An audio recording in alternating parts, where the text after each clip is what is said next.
देहरादून पहाड़ों की शांति, साफ हवा और सुकून भरी जिंदगी के लिए जाने जाने वाला शहर। लेकिन सोचिए, अगर इसी शहर के एक स्कूल कैंपस के अंदर कुछ ऐसा चल रहा हो जो आपके होश उड़ा दे।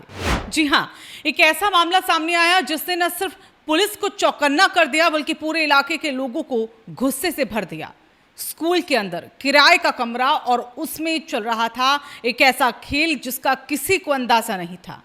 क्या आपने कभी सोचा है कि जहां बच्चों की पढ़ाई होती है उसी जगह के भीतर अगर संदिग्ध गतिविधियां पनपने लगी तो क्या होगा? देहरादून के पौष कैंट इलाके किशोर नगर एक्सटेंशन में कुछ ऐसा ही हुआ। कहानी शुरू होती है एक शख्स से। स्थानीय लोगों को कई दिनों से कुछ अजीब लग रहा था। एक कमरे में दिन भर अजनबी लोगों की आवाजाही, कभी कोई आता कभी कोई जाता, और ये सब एक स्कूल बिल्डिंग के अंदर। पहले लोगों ने इस बात को नजरअंदाज किया, फिर बात बढ़ी और फिर शक और ज्यादा गहराने लगा। और जब शक हकीकत में बदलता है तो सच अक्सर डरावने वाला होता है। इलाके के लोगों ने कई बार इन गतिविधियों को नोटिस किया। बच्चों की सुरक्षा को लेकर चिंता बढ़ गई और फिर आखिरकार लोगों ने ठान लिया कि अब चुप नहीं बैठेंगे। स्थानीय पार्षद के नेतृत्व में लोग इकट्ठा हुए और सीधे पुलिस को इसकी जानकारी दी गई।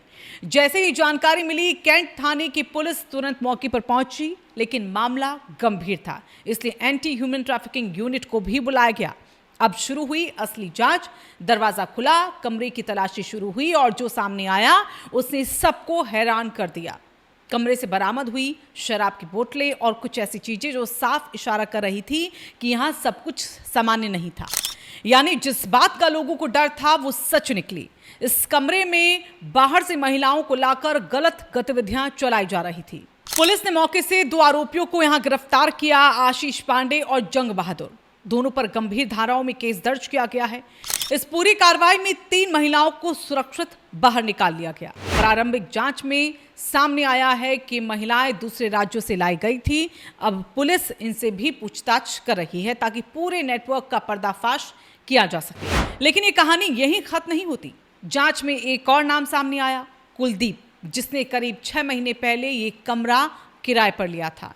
अब पुलिस इस कड़ी को भी जोड़ने में जुटी है और शक की सुई लगातार आगे बढ़ रही है। वहीं इस पूरे खुलासे के बाद इलाके में आक्रोश है। लोगों का कहना है कि अगर समय रहते ये कार्रवाई नहीं होती तो बच्चों की सुरक्षा खतरे में पड़ सकती थी। सवाल ये भी उठ रहा है कि इतने दिनों तक ये सब चलता रहा और किसी को इसकी भनक कैसे नहीं लगी। और सबसे बड़ा सवाल, क्या स्कूल कैंपस जैसी जगह भी अब सुरक्षित नहीं रही हैं? क्या किराए पर देते समय कोई जांच नहीं होती है? और आखिर ये पूरा नेटवर्क कितना बड़ा है? इस घटना का वीडियो अब सोशल मीडिया पर तेजी से वायरल हो रहा है। लोग इसे देखकर हैरान हैं और एक ही बात इसको लेकर कह रहे हैं, अगर ये यहां हो सकता है तो कहीं भी हो सकता है। पुलिस अधिकारियों का इस पर कहना है कि मामले की गहराई से जांच की जा रही है। पूरे नेटवर्क का पता लगाया जाएगा और जो भी इसमें शामिल होगा उसे बख्शा नहीं जाएगा। देहरादून की इस घटना ने एक बार फिर से ये सवाल खड़ा कर दिया है कि क्या हम सच में अपने आसपास हो रही चीजों के प्रति जागरूक हैं या फिर सब कुछ देखकर भी अनदेखा कर देते हैं? क्योंकि कई बार एक छोटा सा शक एक बड़ी सच्चाई को उजागर कर देता है। अगर आपको भी लगता है कि अपने आसपास होने वाली संदिग्ध गतिविधियों पर नजर रखना जरूरी है तो समय रहते आवाज उठाना ही सुरक्षा की सबसे बड़ी गारंटी भी है।